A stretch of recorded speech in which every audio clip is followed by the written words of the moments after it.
I make mistakes like a lot of people, and how I handle my mistakes and talk about them is also a big responsibility. How I take responsibility for my actions, for my mess ups, for my mistakes, how I've hurt people. Like, I'm not a perfect person. And I think that's important for me as well, is to constantly take ownership and responsibility for everything, continue to live from a loving place, and continue to learn and grow. What do you do if you're dead broke, badly injured, and living on a couch with no plan for your future? From being abused as a child, having a learning disability, to being broke on his sister's couch for almost 2 years, Lewis Howes has become an inspiration to millions. This high-performance business coach and keynote speaker is also a New York Times best-selling author. With one of the top 100 podcasts in the world, Lewis hosts The School of Greatness, which now has over 115 million downloads. Sit down with Dan Locke as he interviews Lewis Howes on how you can achieve success and significance regardless of your age, background, or skills. Welcome to another episode of the Dan Locke Show. Today I'm super excited. I have a friend of mine, New York Times best-selling author. You probably already know him. Maybe you listen to his podcast if you're an entrepreneur, right? Former pro athlete turned lifestyle entrepreneur. Super proud. And he's most famous, known for his show, the podcast I'm a fan of, The School of Greatness. Over 100 million downloads now. Yeah, 115 100 million downloads. So welcome to the show, buddy. Thanks, brother. Appreciate it. Just lock and load, baby. Lock and load. Lock it down. We lock it down. So share with us a little bit about your journey. Maybe give us like a 3-5 minutes of how you got into entrepreneurship. I wanted to be a professional athlete since I was probably 5 or 6 years old. I always dreamed about sports. That was the thing that my dad admired. We'd watch TV together, college football, and he was always so excited about these All-American athletes. Like someday, son, you want to be that. Yeah, so I was like, I want to be an All-American athlete. So my goal was to be an All-American athlete and then to be a pro athlete. And I accomplished both those things, and I didn't have a backup plan after that. Okay. My life went until pro sports, and that's as far as I could dream. And so when the dream was over, I got injured playing football. And when the dream was over, I also went through a very challenging experience with my dad. My dad, right before I went to play pro football, had a traumatic brain injury. And it's something that I actually don't talk about a lot. He had a traumatic brain injury. And he always told me, go chase your dream, and when you're done, you can come sell insurance with me. He had like a life insurance company. And I remember it was with Northwestern Mutual. So he had his own like division in his city. Kind of like you can take over the business. He was like, come take over my book, work with my clients, everything. So I remember going to do the internship. I did I can't remember what the test was, but it wasn't Series 7, but it was like the life insurance test. And you can only take it 3 times before you have to wait like a year or 2 years to do it again. And I failed twice. So for me, test taking was the worst thing. I would get nervous. It was hard for me to remember things from a book. That was like, I don't know. I learned with my hands. I learned from playing sports. So I remember I passed it on the 3rd try, barely passed. So I had this like backup plan, I guess, but it wasn't something I wanted to do. So my dad gets injured. He had a car accident, was in a coma for 3 months. And we didn't know if he was gonna live or die. So it was this very uncertain time. And when he was in the coma, I said, what would he want me to do? He would want me to go live my dreams. And so I went after playing professional football right after that. And he eventually woke up, but we had to teach him how to write, how to talk, how to, we had to, change him constantly. Like he wasn't the functioning person that he used to be. He wasn't my dad anymore. So it was an emotionally challenging experience because I lost the relationship with my father, but he's still in front of me. I had to teach him how, he was like a kid almost. And so to watch my father be this, provider, larger than life hero of mine, now we have to take care of him. It was a challenging experience for me as a 23-year-old. And I remember, so he had to sell his business to his business partner at the time. So there was no more financial support that I had because he was kind of funding my athletic endeavors, training, education, all that stuff, everything. He was like, you go chase your dream. Like, I'll take care of stuff. So when that realization came to me, like, I no longer have my dad to fall back on. I played football, got injured. He wasn't able to be there for me financially, emotionally, mentally, spiritually. as a mentor. He wasn't able to be there for me. Yeah. And I didn't have his company to fall back on, nor did I really want to. I mean, I almost failed it 3 times in a row. I didn't really like it. Yes. I liked people, but I didn't want to sell insurance. Yes. Just what he knew for 33 years. And that was probably the biggest thing that happened to me, because if he was still healthy and alive, Then you might be just taking over I'd the probably insurance business. selling life insurance in Delaware, Ohio, you know, and be rising up in that city or whatever, you know. Maybe I'd have moved to the big city of Columbus, Ohio, you know. But as much as it's sad for me to know that he's still alive, but it's like a completely different relationship, and it's sad for me to know that happened, but I also think it had to happen for me to be able to become the man that I am today. Yeah. And to have the courage to be able to go after something that I didn't even know was possible. So when that happened, I was on my sister's couch after this accident for about 1.5 years, trying to figure out who I am in the world. You know, who am I without this identity as an athlete? You know, everyone liked me because I was good at something. Right? Yeah. But now that I 2.0. Yeah, but now that I can't do this, what are my skills? What are my talents? Yeah. Life direction. I had 7 years of college. It took me to graduate. Like, I wasn't skilled at anything but sports and people. I learned how to, at an early age, observe people. Yes. And I became very intuitive about how people think, why they do the things they do. And I started to be aware and sensitive and very emotional to people's feelings, their desires, their dreams, their past, their everything. I didn't know that was a skill that I could use for, you know, my greater good and the greater good of everything. And I started to find mentors, and this is going on more than 3 minutes, but I started to find mentors during that time because my dad was my mentor. Now that he was no longer able to be there, You're looking for a new mentor. I was like, who's the father figure that I can find? You can look up to you and respect, And I needed to find many of them because he was, you know, a great mentor in all areas of my life. So I had 3 key mentors that. Who are the mentors? So the first mentor was a guy named Chris Hawker. So when I had surgery, I broke my wrist, and they had to put a bone from my hip into my wrist. You see the scar. See the scar here. They took a bone out of my hip, put it in my wrist. I was in a cast from my shoulder to my fingers for 6 months like this. Wow. So I was in this position. And when you're in a cast like this, I could move it here, I can move it here, I can move it here, but I couldn't straighten my arm. So I kind of rested, and it would like scratch my shirt when I was shirtless. It would like scratch my skin. It smelled, it was dirty, all these things. I was like, it didn't look good. So I invented this cast cover. I actually still have one. I think it's in that locker. Yes. Take a shot of that. This is over 15 years ago, I think. I invented this cast cover that I actually went on Alibaba.com. I had like $60 to my name. I was like, here's what I want, here's the design. I want it to be like a wristband, because I wore wristbands in football. I was like, I need a long wristband.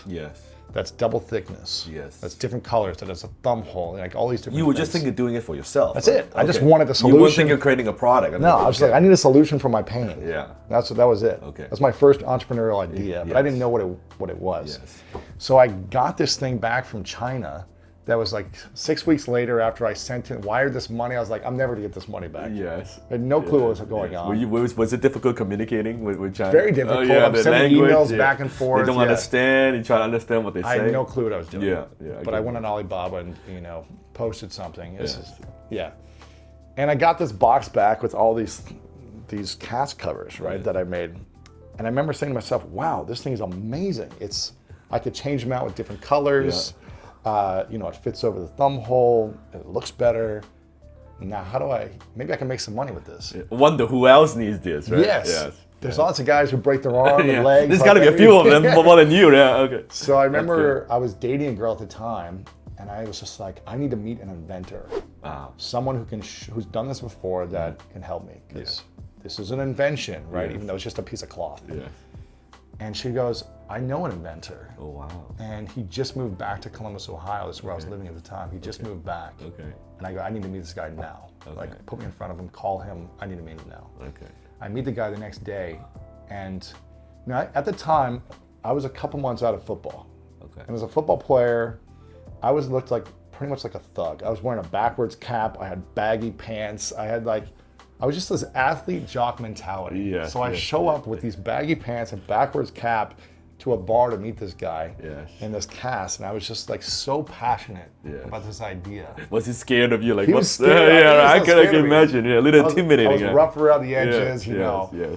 And I was just like convinced this guy knew the answer. Yes. Because he'd done it before. Yes. He may be afraid to say no to you. Exactly. He's complete opposite of me. You know, he was more like analytical and nerdy in a sense. He was just like, but I brought this passion and this energy that I was just like, I need to make this happen. Yes.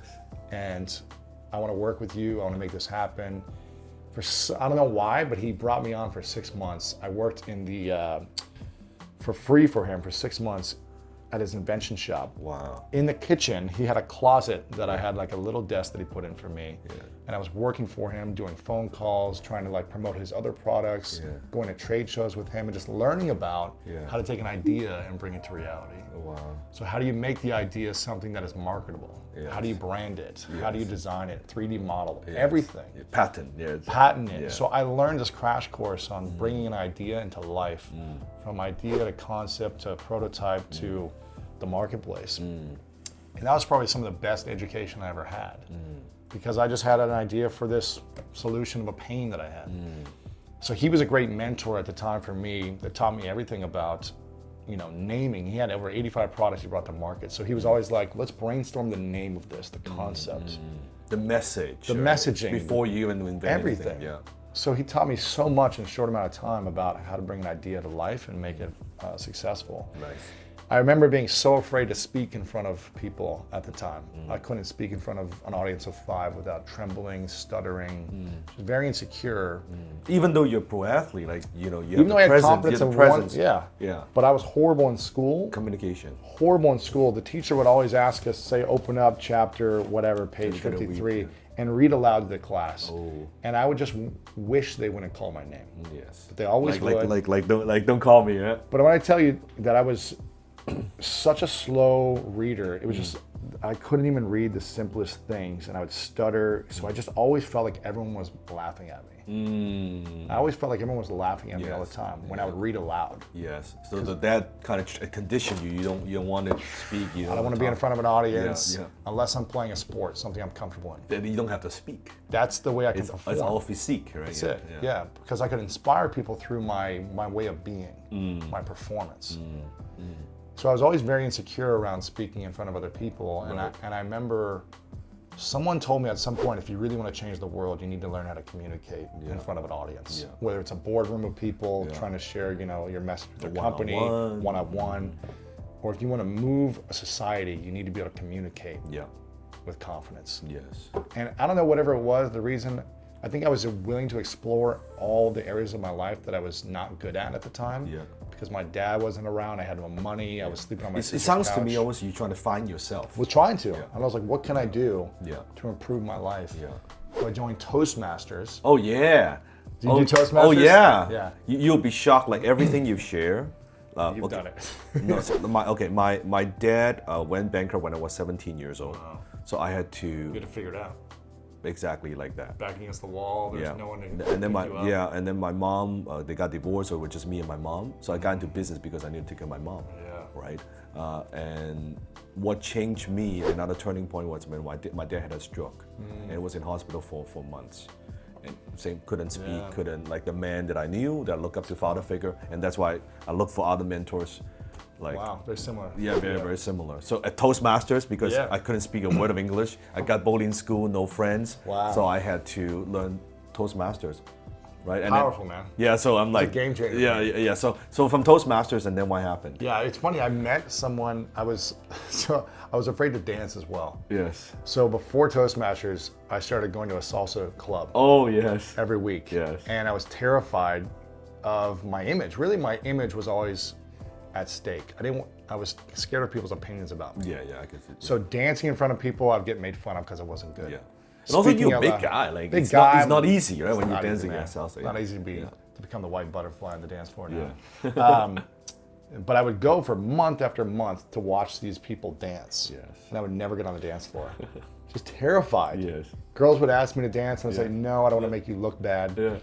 And I would just sit in the corner and be mesmerized by these Latinos just like twirling girls around. I was just like, you're unbelievable. Yeah. Eventually, I got over the fear and I went on the dance floor for the first time. I was trembling. I was looking down at my feet. I was embarrassed. It's like everyone's laughing at me. And I look up after 10 minutes and no one cared. No one cared what I looked like, how bad I was. Yeah. They were doing their own thing. Yeah. And that was a big turning point for me because I looked around and everyone was like having fun doing their thing. No one stopped to look at me, to be like, what an idiot. No one said that to me. They were all like, great job, you got out there. Good, yeah. That was the moment I said, like, I'm gonna overcome all my fears and insecurities of what people think about me, and I'm just gonna do it. And so I started salsa dancing every day religiously for the next 3.5 months until I got to a point of semi-mastery where I wasn't afraid, right? Proficient. Then I met a salsa dancer one of these nights, and I was like, what do you do for a living? And he was like, I'm a professional speaker. I speak around the country. Oh, wow. And I go, you get paid to just speak? He goes, yeah, it's a full-time thing. There is such a thing? Yeah. It's a thing. Yeah. He's like, I go to colleges, I speak at corporations, and I was like, man, I want to learn how you got into that. He's like, let's go have coffee tomorrow. I'll take you to coffee. I went to Barnes & Noble, Starbucks, right in Columbus, Ohio. And I said, what do I need to do? He said, you need to join a Toastmasters. And I said, okay, done. Next week, I went to 5 Toastmasters in my city because I wanted to research which was the most challenging one for me. Yes. I finally went to one that was, everyone was in suits. There was like professionals. People oh man, that's exactly what I did. They were like, that's exactly best-selling authors. I was like, I went to business, right? Toastmasters. I had a cut-off T-shirt on because I had this huge cast. And these guys are all in suits, and I'm watching them and mesmerized. And I go, I'm so scared. You're a young guy, right? This is where I need to be. Yes. And I went there every week for a year. Damn. Every single week. And I met a guy at Toastmasters who became my next mentor. Got it. I saw one of the first ones I went to. He was presenting, and I was just so amazed by his charisma, his confidence. What if I could do that, right? I said, what if I could be like that? Model that. Yeah. And I asked him, this is so funny, this story, he tells the story. At the time I had no money, and there was like a little bit of like bread and like hummus and chips and carrots in the back of this Toastmasters room. Oh yes. It was for the guests. Yeah, it was like a special day or something. And he speaks, and at the end of the day, I'm literally like this bum that is collecting all the food and putting it in my pockets. Oh wow. I'm putting like bread, wrapping it, and the guy comes up to me and goes, what are you doing? I was like, I don't have any money, I don't have any food. I'm a big guy. And he goes, I'm gonna take you to lunch right now. Okay. And so he took me, he paid for lunch. Wow. He became a mentor of mine. His name's Frank Hagan. Yeah. And he was like, I'm gonna help you. Like, I love your path. I love that you're here, you're showing up. Yeah. And because you're showing up, I wanna show up for you. Yeah. And so I would train with him. I would record my speeches. They were horrible. I used to think a 5-minute speech was 5 hours. I used to feel like this was forever. The first speech is called the icebreaker. Oh yeah. I was like, what am I gonna talk about for 5 minutes? Yes. I don't know what to talk about. Yes. Now you can't get on stage for 5 hours and have enough time. It's like, that's it. So he was my second mentor, and he also helped me write my first book, which is called, which is a book about LinkedIn, because I was using LinkedIn to build relationships at that time. Actually, I bought your LinkedIn course back then. I like it, man. Linked working. Yeah. Linked influence. Yeah. So I bought the course. That's good, man. So during this time, I was just like trying to learn as much as I could. I was on LinkedIn all day. I was doing public speaking. Were you trying to go on LinkedIn also to get speaking gigs, to get learning how to do that? At the beginning, I was just trying to get on there to find opportunities. Okay. Something. Because my third mentor told me to go on LinkedIn. Okay, got it. So my third mentor was a headmaster of the university that I went to called Principia College. And he was an Olympic qualifier in the marathon. He was just like a great spiritual business leader for me. He just always had the right moral. He just always knew like which direction you should go in. I could go to him for advice, and he was kind of like a sensei where he would never give me the answer. Yeah, ask you questions. Ask me to answer myself. Yeah, you know what I mean? That's a great teacher right there. Great teacher. That's a great teacher, yeah. He would just kind of wait for me to like know the answer, whatever it was. Nice. And I remember calling him and saying, I'm broke, I don't know what to do. I'm getting food out of the back of a Toastmasters. Like people have to beg people to take me to lunch. And he said, you should join LinkedIn. And at the time, I think there were 14 million people on LinkedIn. Oh, wow. This was 2007. Yes, early on. And he's like, I've heard some people are getting jobs there. Why don't you check it out? Yeah. So I said, all right, I'm gonna Maybe whatever get you a tell job. me to do. Yeah. I'll do whatever you tell me to do. So I'm spending 6 hours a day on LinkedIn for the next 1.5 years during this time, just reaching out to people, trying to connect with local leaders in Columbus, Ohio, business leaders, successful people, just anyone from sports background to business to whatever it may be. anywhere I could find like a tie where I went to school with, or they went to the same school, or they liked football, anything at all. I was like, what do we have in common that I could reach out and connect to people? After about a year of building my relationships and profile, people just started coming to me and saying, hey, can you introduce me to this person? How do you know that person? I need help here. Can you connect me to a sales rep or a marketing rep? I just started to become the connector. Then people were like, can you show me how to use LinkedIn the way you're doing it? Yes. And I started showing my friends. Yes. And one guy gave me $100 after I showed him. He goes, you have no idea this is going to help my business so much. Yes. And I go, this is a thing? I can make money teaching what I already know really well? Yes.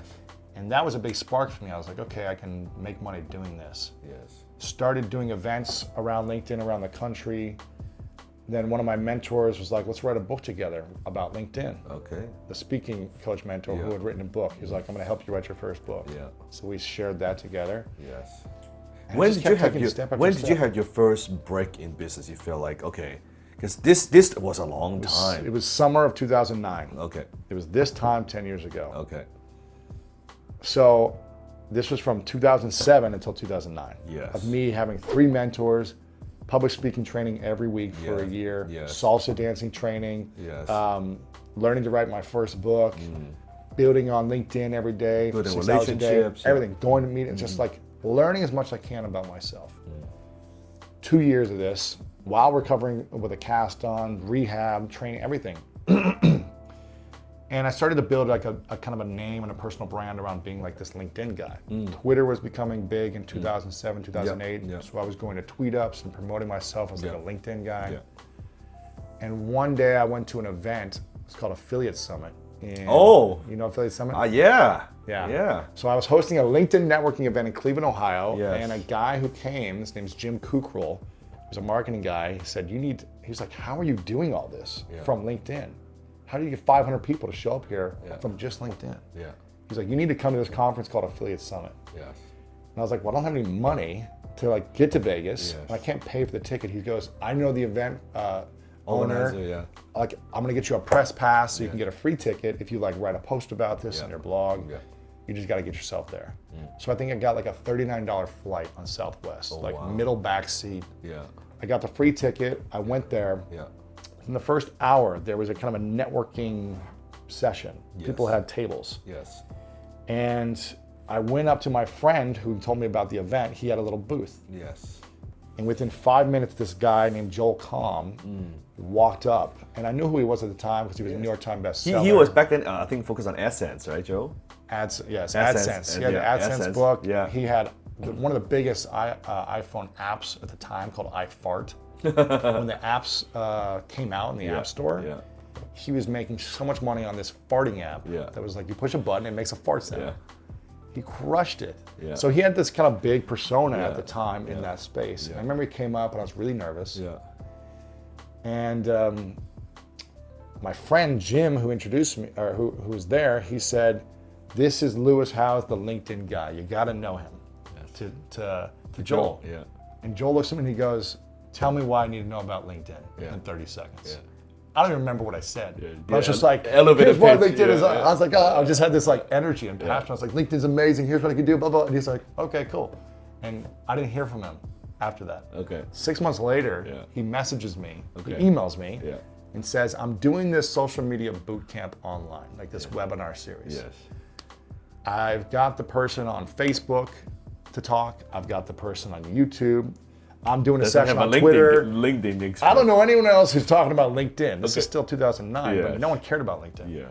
He's like, no one else is talking about it but you. Do you want to come on? And I said, yes, let's do it. I had never done a webinar, a presentation still. I was like early stages of public speaking. I was not a pro. But I said, I'll do it. I watched the other people beforehand. I kind of just mimicked their presentation, put my own content kind of the in flow, the structure. everything. I was so nervous. This was in the summer in Columbus, Ohio. I'm living at my brother's house now. My sister kicked me out because I wasn't paying rent. Because I know you're living in her couch. I was on her couch for a year and a half, and then she said, you got to start paying rent or you got to move. So she empowered me to like get off my butt. Meaning she kicked you out. Kicked me out. She empowered you. With love. And I begged my brother to take me in, so he made me pay $250 a month for a room in his house. which was great for me because it made me have more responsibility. And so I'm in his place. I'm about to start this webinar. I'm freaking out. It's so humid. So like a virtual summit, basically. It's like an online webinar, a virtual summit. They can't see me, but they can hear me and see my screen. Got it. And the webinar starts. I'm talking. It probably takes me 30 minutes to actually say something coherent. Because Joel, about 30 minutes in, he's like, okay, let's start getting into some content. Yeah. I must have been rambling. Yeah.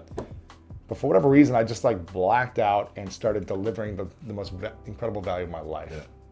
And at the end, I didn't have a product. I didn't have a course. You have an offer, yeah. I didn't have anything, but I said, hey guys, here's a PayPal link. If you liked this, here's a link. In a couple of weeks, I'll send you an email and we'll do some more advanced training on this. What it looks like, don't know how many weeks. I have no idea what this is gonna be. I love it. But if you like this stuff, like you want more, You want more, I'm gonna teach you some stuff. You'll get an email in a few weeks from me. Just trust me. Like I'm gonna send you something. I had no clue what I was gonna do. But I just told them that's what I was gonna do. The webinar completes. I opened my email, and it was the most beautiful thing I'd ever seen. Every line said, "You've received payment. You've received payment." How much were you offering the course for? Was it a couple $100? $197, I think it was at that time. And so I made $6,200 that was in my PayPal account instantly. That freaked you out? It was the most money I've ever seen in my life, let alone made. And I thought I was the richest person in the world. But it's something that unlocked me. So this was 10 years ago, literally probably maybe 10 years and a month ago, where it showed me what was possible. Like 2 years of training on this skill set, of learning, of developing myself. Now I found something that people needed, another pain. They wanted to learn how to use LinkedIn to grow their business or get a job. I had a skill set that I wasn't even aware of, and people wanted it and they were willing to pay for it. And that was my first kind of big break into realizing, okay, I could do this every day for the rest of my life. I want to make $6,200 an hour. Yes, and if this is the first time you do it, maybe if you tweak it, what if I make it better at this? Yeah, I hacked this webinar together. I have no clue what I'm doing. So I've been doing webinars for 10 years now. Wow. But I think people, it's amazing to share your story because people look at what you do today, right? Lewis House today on TV, right? Your book and your show, 100 million downloads. They would think, oh, it's easy for you to do because you're good looking, you're articulate, and right? They'll think, feel articulate a lot of times, easy, it's all of that. But look at this journey, how long of a struggle that was. Forget just achieving that little bit of success, but through this learning, finding yourself, building your confidence, finding mentors. And I think, let's see if this is right. People see the success you have and want to talk about the podcast too. Because a lot of people think they got in the podcast for the wrong reasons. You know what I mean? They want to make money. You want to make, I've done 2 interviews. Like how come I'm not generating leads? How did you get into the podcast? So I moved to, so once I started doing the webinar, I started doing that pretty much every week with another business partner of mine that I found in Columbus. We started partnering on them for about 3-4 years. 3-4 years we were just doing them and it kind of took off. So from that first one to the rest of the year, we generated in sales $500,000, right around $500,000 in 6 months.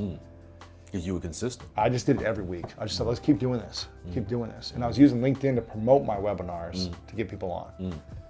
So I just kept doing that. And what were you promoting back then? Like what's the So it was like a LinkedIn course. So we took that and made it a bigger course. So and then we created a $1,000 offer that was more of a general social media, how to get traffic, leads, and sales using LinkedIn, Twitter, Facebook, and YouTube. Okay, so podcast, LinkedIn. I didn't have the podcast yet. Okay. So just like social media LinkedIn, training. webinars. So got it. That's it. Got it. Webinars, LinkedIn, and then a course.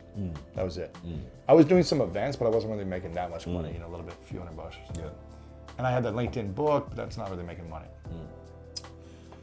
Then we created a $1,000 course that started to do well. Then other people started to promote us. And they were like, hey, will you promote my course? And we'll give you 50%. So I learned about affiliate marketing at that time too. And I started to make a lot of money promoting other people. But this was what year? 2010, 2011. Okay. Started winning affiliate contests, being in the top 10. And then I learned about masterminds. And that's when everything shifted. I went to my first mastermind. 6 months after my first webinar. Yes. Because I was in the top 10 for this thing with Ryan Dice, Perry Belcher. And I remember going to their masterminds. Yes. And first I learned a ton, a lot of stuff that I had no clue about. Yeah. But I also met 5 people that became affiliates in the next 30 days. And we did 250,000 in sales in 30 days after that mastermind. Yes. So 6 months, did $500,000, 30 days later, Boom. 250, and I go, wow. Relationships, Masterminds, Yeah. like being a part of these. And I know you've got your own masterminds and high-level coaching. It's like everyone needs to be a part of your group if they're not yet, because of the power of the community. Yeah. The collective mind, the relationships, the opportunities. It's hard to beat that. Yeah. It's really hard to beat that. And also expands your context. So much. Right? Because I bet you folks in a LinkedIn webinar, you may not be aware of these other models, I had no clue about anything else. Yeah. No clue. So I started to learn so much, connect with people. And that went on for a couple of years. We had a nice run. My business partner and I had different visions. I wanted to go more mainstream. He wanted to keep in the internet marketing. He was making lots of money. But I saw that as for me, I got really tired of like trading lists and affiliate content. For me, it was just exhausting. I felt amen. I didn't. Amen. I felt exactly the same way. And I didn't also respect or align with some of the content of other courses and how they did business. Not saying it was like right or wrong. I just didn't align with it. Yeah. It's not where I wanted to grow into. Yeah. So I was just like, I don't want to promote anyone else. Yeah. You know. Yeah. In that way. Yeah. And so I sold my company to him. I moved to LA for a girl that I fell for. I was living in New York City at the time. Okay. I moved to New York City, fell for a girl, moved here for her. We broke up very quickly. Okay. And I was kind of going through another phase of my life of like, who am I? Yes, because so before, right, athlete, then it's to now transition to kind of internet marketer, guy. right? And then it's making me money. It got to me a certain level, and I was like, it's not what I want. Yes. But at least you're not living on assistance. Yeah, right. I had some money, but I was like, I'm not fulfilled anymore. Yeah. Like it was fun to chase this money and to build this thing and become known as this guy. Yeah. But this money is not fulfilling me anymore. Because it's interesting, because when I observe your journey, even from like an outside perspective on LinkedIn, it's like, oh, how come like Louis just like kind of changes? Yeah. Like, that's interesting. Because because I could see it from a marketing branding perspective. Oh, it's more into mainstream. I would call the self-growth, self-development, right?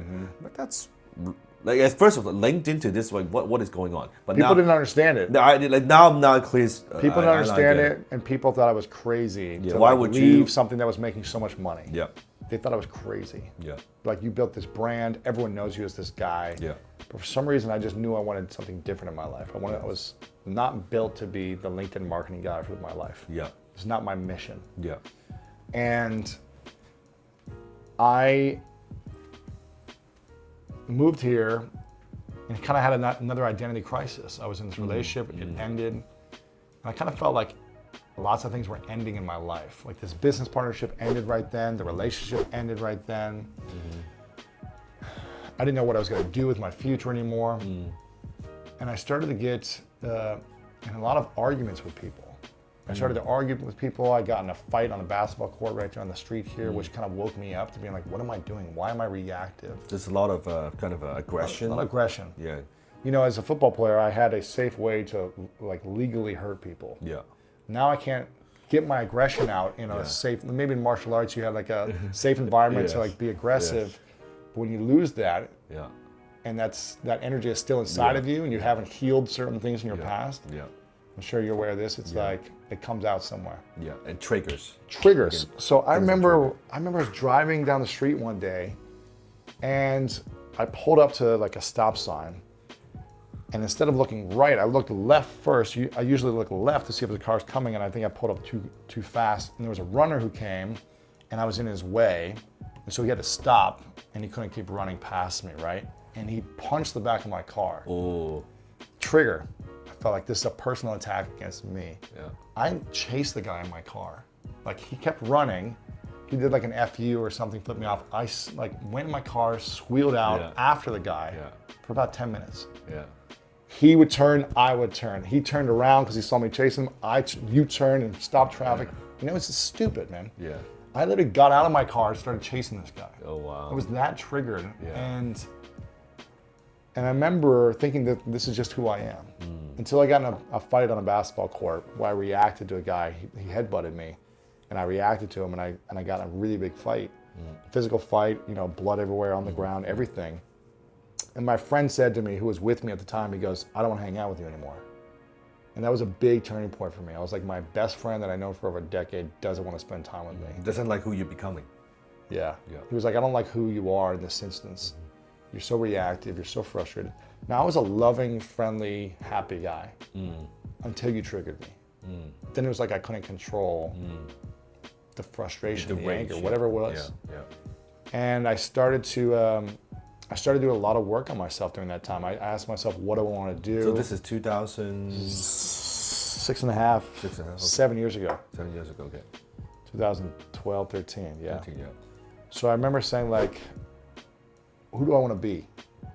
What do I want to do in my life, personal life, business, everything? And I was like, man, I really want to develop a school of my own. A school of all the things I was never taught growing up that I need to know. Yes. Because I wish they would have taught me certain things that I learned in sports, certain things that these mentors have taught me, and certain things that I need to know about how to overcome these emotions. Yeah. And I was like, I'm gonna call it like the school. And I was in traffic. I was driving in traffic during this time, stuck in traffic, triggered by other people around me. And I was like, something needs to shift. Yes. And I want to create something to help myself, but also help everyone else who feels stuck like me, stuck in traffic or life. And I was just like, school of like greatness. Like, I just want to be great. Yes. It's almost like you're building a school for others, but also almost building a school for yourself at the same time. It's always like for a me self, to learn. Yeah. Healing, yeah. Everything. And it's funny, if people follow my journey over the last 6.5 years, I usually bring people on that I need to work on the most. Yeah.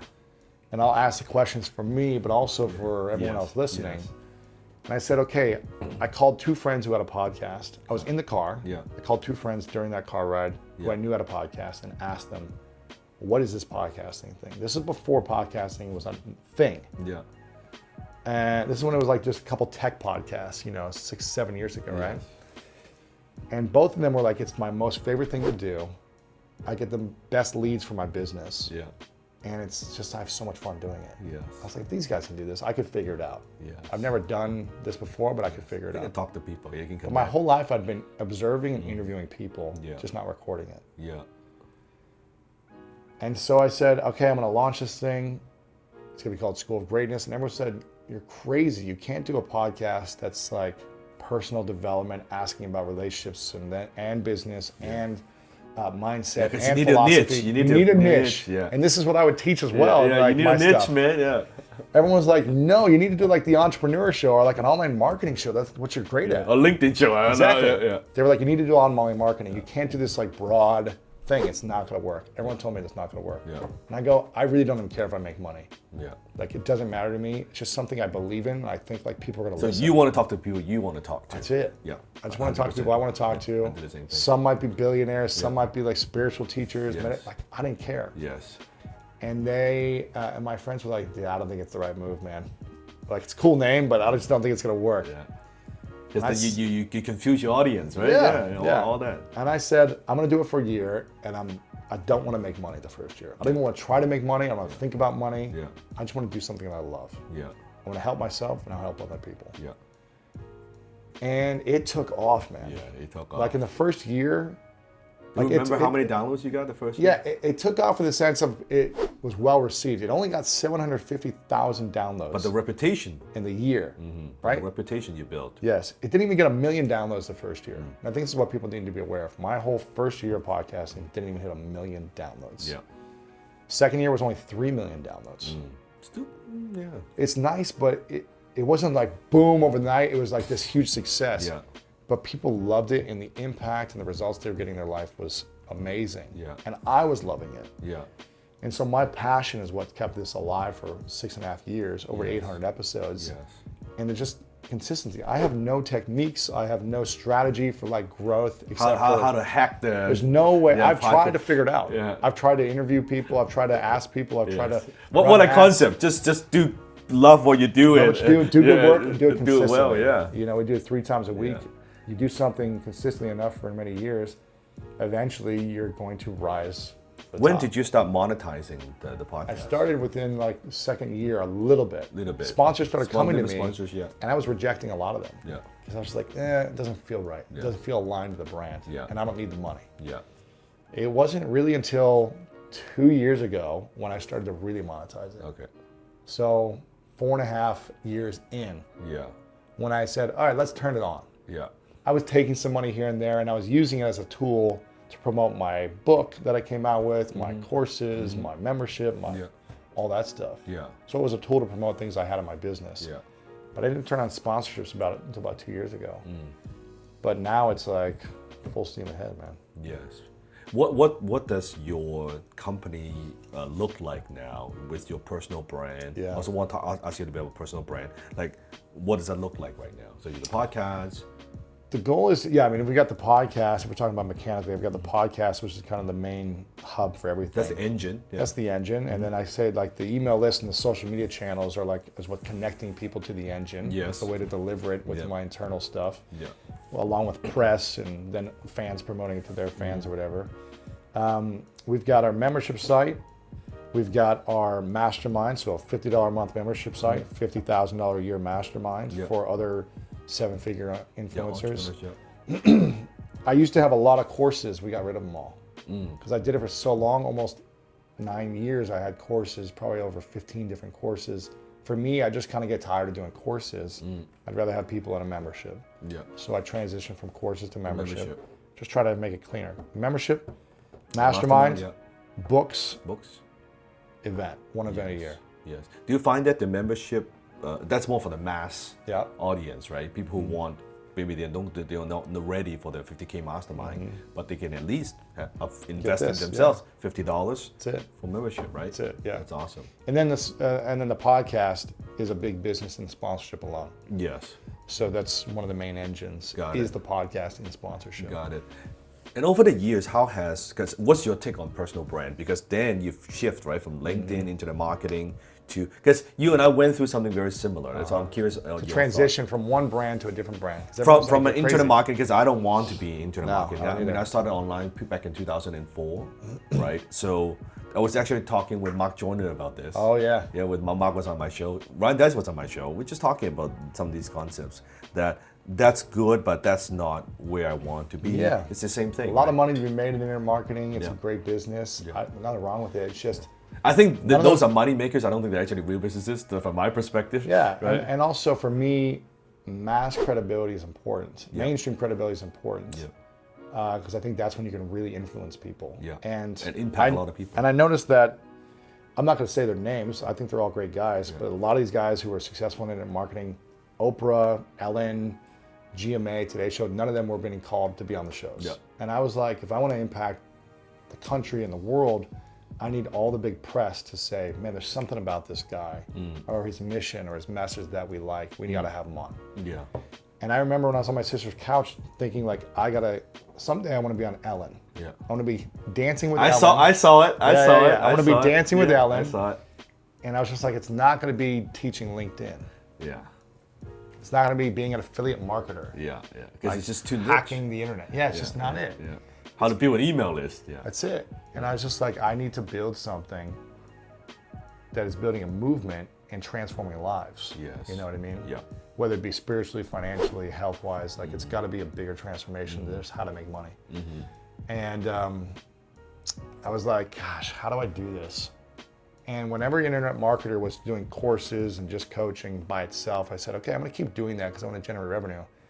But I'm going to build this podcast into a mainstream brand. How do I do that?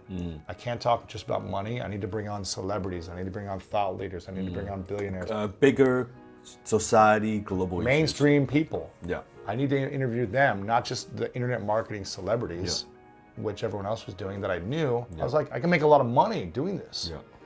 But I need to forego money and do whatever I can to build relationship equity to get these people to come on my show, to trust me to tell their story. Yeah. Through association, I'm going to become that. Yeah. You know? Yeah. You become who you hang out with. Yeah. You become those people that you're surrounded with the most. Yeah. And so people just started to say, well, I was in those conversations. Everyone would just be like, do you know Lewis Howes? Do you know Lewis Howes? Like, Lewis is a cool guy. Like, yeah. Man, he's with this person, like, it was a great interview. Yeah. Man, that's Lewis Howes guy. Yeah. You just become associated with that crowd. Yeah. Mainstream, celebrity, credible, whatever it is. Yeah. If you interview all world-class athletes, you become known as world-class. Yes. And then I said, the podcast was a great foundation. That's not enough. Like podcasting didn't have a big enough name still, 6 years ago, 5 years ago, not even until really a year ago. Yeah. So I said, what can I do? I need to write a book. Everyone who's credible, and this was my second book. The first book, I was like, I need to write a book. It's a great book, by the way. Thank you. It's a great book. I need to write a book. And everyone was talking about self-publishing, 5 years ago. Yeah. And I go, it's got to be with a big traditional publisher. Yes. Because I need to go mainstream. Yeah. Because no internet marketer who writes a book gets a New York Times bestseller list. Yeah. They're not getting press. Yeah. I need mainstream press, mainstream publisher. Yeah. I need front of Barnes & Noble. Yeah. I need airports. I need what celebrities and credible TED speakers do. Yeah. That's what I need. Yeah. And I was committed to it. I went after the best agent in the world, Tim Ferriss's agent, Stephen Hanselman, who's incredible. And I said, and I was working on trying to get him as my agent for 5 years. Yeah. Until I became the person I needed to be for him to take me on. I had a vision, and I was just like, I'm gonna write a remember book. when we did the book tour. It was intense. Yeah. I was like, It I need to was do everything intense. that a celebrity would do, everything that a New York Times bestselling author would do. What do they do? Yes. They do big book tours. Yes. They have other celebrities with photos of their book posting I them. remember after the book tour, I think I was listening to, I think you maybe you on a show or something like that. You're like, oh my, that's a lot of long, work, man. yeah, it It's was a a lot lot, of work, man. it was a lot of work. It's like, oh man, that There was was, so much energy. Yeah. But I was like, this is a moment in time that I have Yeah. to make something special happen. yeah, Can't write a book every year Yeah. and have a chance to hit the New York Times bestseller list, Yeah. unless that's all you're doing as a writer. Yeah. But I was like, I need my first book to make a splash. yeah, And there's a moment where I can call in every favor from every guest I've had on, Yeah. because I never asked them for anything. yeah, It's where I can ask for every favor, email every journalist that I've ever talked to, yeah, all my affiliate marketing contacts, everyone, Yeah. to promote one thing Yeah. for 1 week well, 1 week, yeah, and give myself a chance. yeah, It was in the front of all the Barnes & Nobles Yeah. because I built a relationship with the Yeah. Barnes & Noble team. yeah, I was in magazines, I was on TV, I was on everyone's email list, every podcast, all social media. I was omnipresent yes, for a couple of weeks. yes, And I remember when I got the phone call from my agent congratulating me that I hit number 3 in the New York Times bestseller list in the first week. I was just like, it's kind of like this, like, oh my gosh, we put all this energy. Even if we didn't hit it, I would have been disappointed if we didn't hit it. But I was like, you know what? We went all in and it worked. And I knew that just having New York Times bestseller next to my name as an author would be another bump Yeah. in credibility. Yeah. Another bump towards mainstream. Yes. Another bump towards mass audience reach. yeah, So I do things very intentionally that are very challenging Yeah. to do yeah, in order to give myself that. yeah, Doing the podcast 3 times a week for 6.5 years is challenging to do for people. most people would not do that. They And to would build relationships with people for years before they come on not. Yeah, is not fun. yeah, To write a book and think of it as a New York Times bestseller, not as a moneymaker, Yeah. but as a mainstream book. Yeah. It's counterintuitive to my marketing roots, Yeah, right? totally, It's I like, get what it. can I do as a funnel to have a back end? And I think, no, what can I do that's going to change humanity? yeah. And that's why I'm launching my new book. It's exactly the same. Exactly. Exactly the same. Then I said, okay, what's the next phase? I need a talk show. Yeah, So last year I did the first talk show for Facebook Watch. Yes. They came out with a new platform. We launched their first ever talk show. And that was another bump. It was like Yes. getting credibility, getting press, Yes. getting all this attention. Then I was like, you know what? What else do I want to do that's challenging that people aren't willing to do because it takes time, money, and energy? I love the way you're thinking about it because I have people ask me all the time, like let's say they see my YouTube channel blow up, right?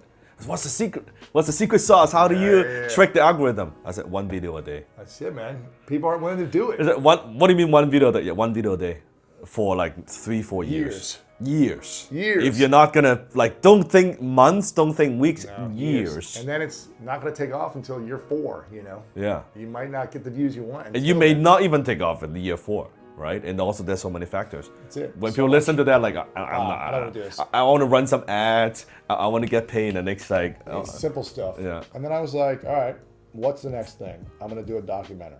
Like, It's hard to do a documentary. It's hard to do. And you just finished. Just finished. Yeah. I'm not chasing greatness. Chasing greatness. Chasing greatness. I'm not a filmmaker. I didn't go to film school. I have no clue what I'm doing. Yes. But I find the right teams. I put it in place. Yes.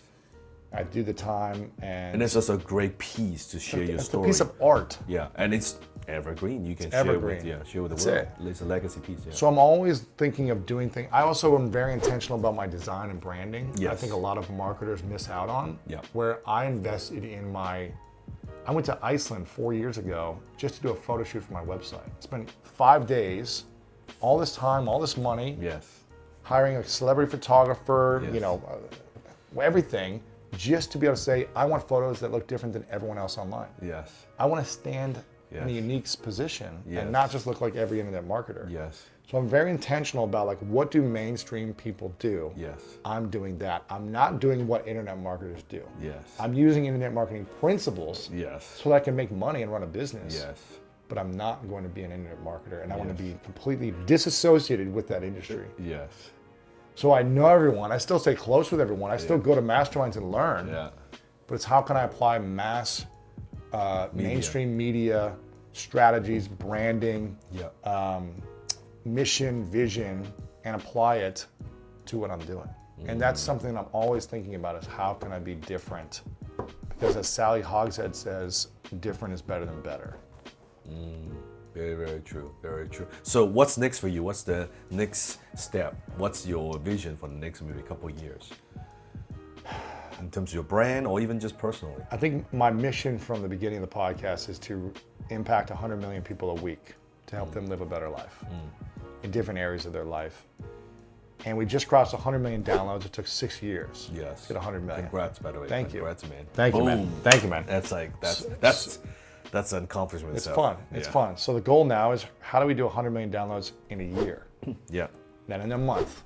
Yeah. Then in a week. Yes. And then every week. And then every week. So that's the goal. It's continuing to do what I'm doing now on a more scalable level. Yes. So who do I need to become in order to reach 100 million people? Yes. And that's why the PR, the mainstream, the press. What do I need to learn still? What fears do I need to overcome? What skills? Who do I need to meet still? What distribution?